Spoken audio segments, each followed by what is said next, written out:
You're watching Motocross of Nations. I'm Jessica from Shotgun Willys with H2X News.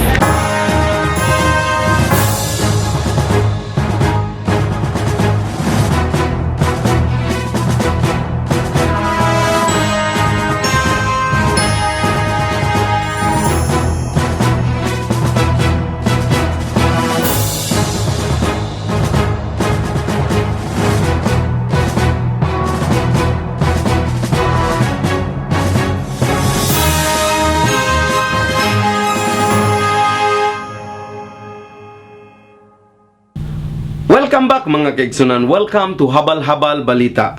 And welcome to 2010 Red Bull Motocross of Nation, no? Di nato ni dugay-dugayon kay kahibalo ko nga bitin mo, no? Busa atong pasudlon si Carlo Rodriguez. Go Philippines! Yeah!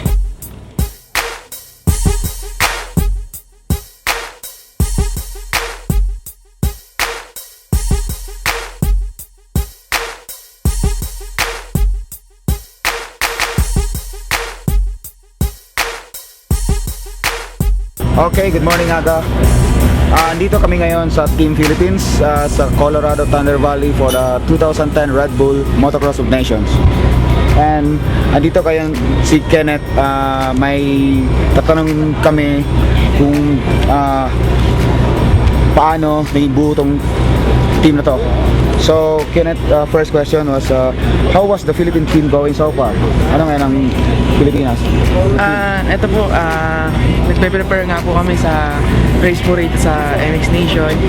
So, dumating po kami last 2 weeks po para makapag-practice pa po sa California kami po ni Ralph. So, yun, okay naman po yung naging result. Nag-race din kami. Nakakuha naman magandang place.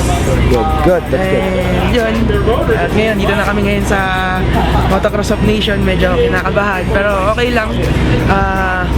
Gagawin namin lahat ng makakaya namin.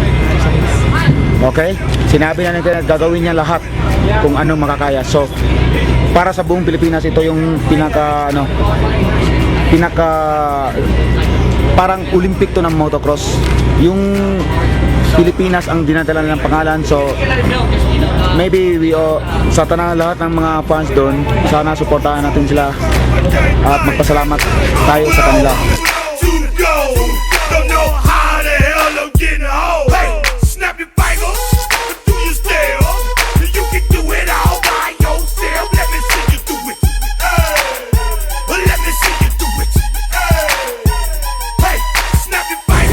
Kenneth, alam natin na ikaw experience ka na talaga sa Asia, di ba? Tapos ito ngayon, parang yung may mga idol ka na dito, kagaya ng Danji, Kanard, ganan. Tapos anong masasabi mo sa na ngayon nandito ka na sa Motocross of Nations, nakakarera ka sabay sa kanila at yung sa ibang nations na kukumpit dito na nalaman mo, kagaya ng Italy, Belgium, anong masasabi mo? Anong klaseng experience na ma-feel mo? Sa totoo po, sobrang saya ko po.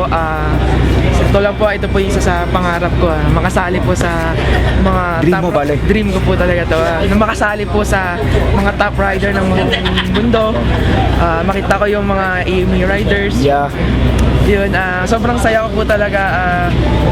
Wala akong masabi. Siguro hindi po ito mababayaran ng pera yung experience na po namin. Especially po yung pag-travel po namin dito sa RV. Talagang sobrang saya ko po. So, buti nga may mga tao na parang malambot na puso na sumusuporta sa inyo, di ba? Kaya ng mga dito sa California, kayo po, yung CDR daw. po. Thank you po talaga. You're welcome, Kenneth.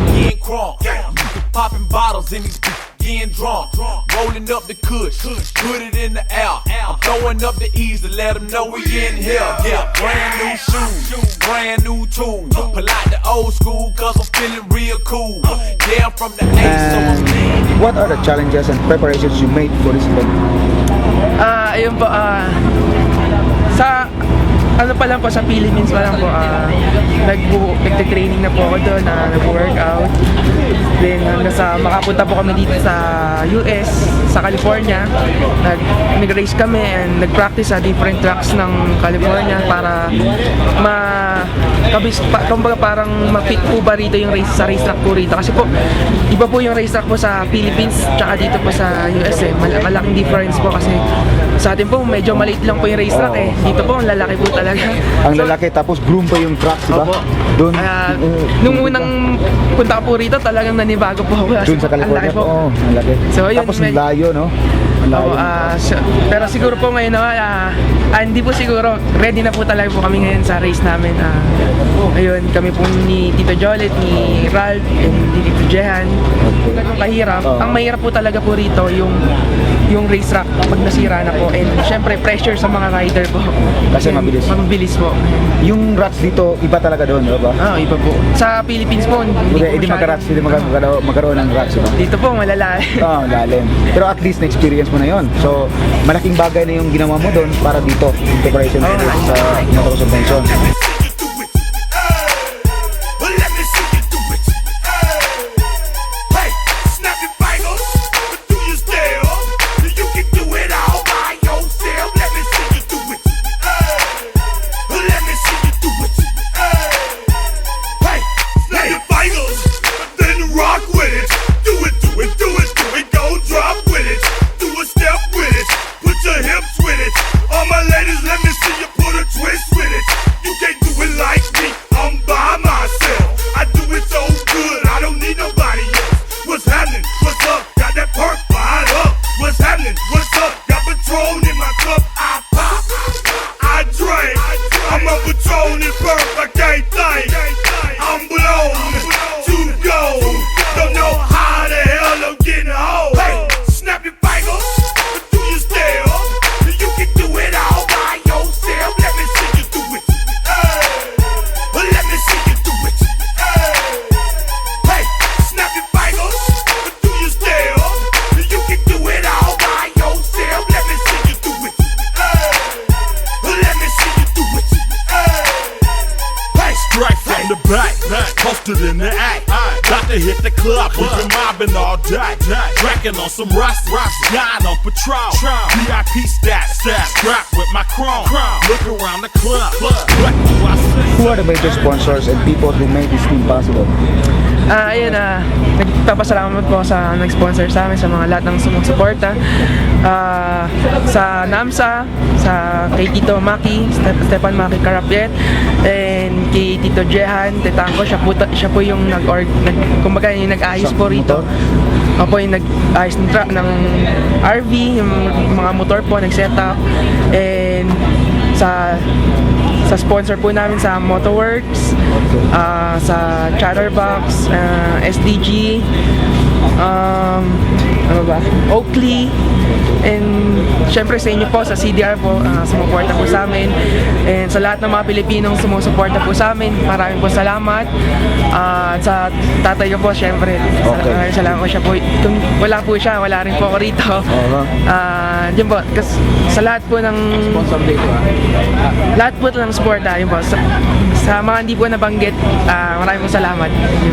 Okay, thank you to all the sponsors na nabuo tong isang team na Philippines. Maraming salamat talaga sa inyo.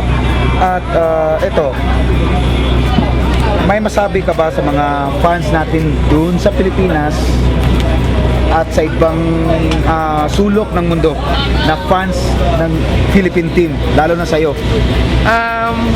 Masasabi ko lang po, maraming salamat po sa lahat ng mga fans ko po na sumusupport po sa akin. Ayun, masaya po kami, nandito po kami ngayon. Nakarating na kami sa MX of Nation, and ayun, thank you po. Aga, that's all, and we would like to extend our good luck to Team Philippines and Kenneth Sanagras. Thank you, Kenneth. Alam natin na gagawin niya lahat para sa Pilipinas. Okay? Thank you, Kenneth, and good luck. Back to you, Aga. Thank you. Ganun ka din. Salamat Carlo Rodriguez. Padayon ta mga kaigsunan, no? Padayon ta. Ug karon mga kaigsunan atong pasudlon si Sandy Sangkap para sa iyang dugang report.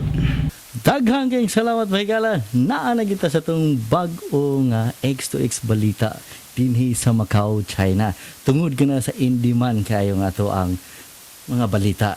no, dili na to mabalibaran ng ato ang mga kababayan nga naa dinhi sa China. Nisulat gid sila dito sa atong headquarters sa X2X Entertainment dinha sa USA. So di kami kabalibad. So mao ni akong assignment karon. Na ako karon sa to ang bag-o nga X2X balita. Mao ni kini atong bag-o nga studio og usab ato ay describe gamay nga to ang studio. Gamay lang kini naata sa 20th floor. Taas kayo, di ba?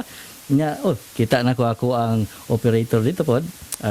Si Manong, ang driver sa helicopter, ang pilot. Dayon ang atong helicopter to taas. Kaya ngano di ta pwede mo naog dito sa ubos tungod kay ang luyo ani mga higala is squatter area. Hadlok kayo. So, umuna ako ganito, nata dito, mo nang barato kaya ito ning gikuha.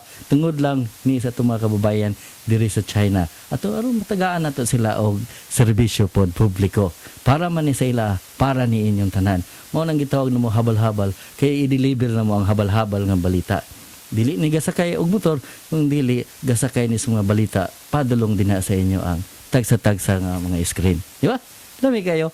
Dayon, invite po na ko mo no nga naa din sa China, invite na ko nga mutawag mo or musulat mo na mo para i-cover na mo ang inyo ang mga bunyag, kasal, lubong o uban pa no o kinsay ilubong amo na mi diha kutob sa maabot sa among helicopter. Siguro abot siguro kay among helicopter na raman sa taas. Kaya mo palit ko, di mo naog dito. Si Manong, may tig-drive na ko. Dito may sa downtown, dyan sa China mismo. Mo palit ang mga grocery kay indire. Lisod kayo. Patay tas mga squatter diya sa ubos. Dayon, og usab mga higala, salamat usab sa Philippine team no nga nagpadala na to og kaning jersey. Gwapo kayo. Tanawa, GLBC ni nila mahigala. Ha? Gikan ni sa atong mga kababayan sa NAMSA, Philippines. O usab ni Sir Maki. Salamat usab. Siya pud ang current president karon sa FIM Asia. So daghang kay salamat din na sir og sa mga delegates usab sa Philippine team no. Og sa atong mga riders silang Juliet Howe, si Kenneth San Andres og si Ralph Alvarez no. Good luck sa inyo ang racing din ha.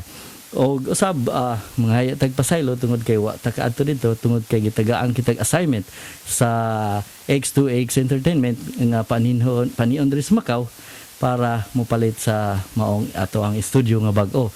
So daghang kayong salamat sa inyo ang pagpaminaw no. So hope nga magkita-kita ta dinhi. So paningkamutan nato nga naatay episode kada semana. Ug usab katong mga tao bitang ganahan pud mo pareha yun pwede po mapadala na mo o ganahan mo magbalita, pwede po. Kaya ato po nang isulod dito kang aga para gwapo. Nangita po may og volunteer nga X2X reporter. Pareha ni Big Boy Bugoy diha sa Dipolog City nga moy ato ang X2X correspondent po din sa Dipolog City, Philippines. Okay. Murag maulang sa siguro to. Back to you aga. Kini Sandy Sangkap gikan diri sa Macau, China. Habal-habal balita. Bye-bye. Salamat Sandy ug happy birthday nimo diha Ma'am Rosalie Magbanwa Sanoy sa China no. Apan wala na po kita igong panahon mga kaigsunan, di rin lang kita kutob hantod sa sunod atong panagkita. Kini ang inyong higala Aga Gomez.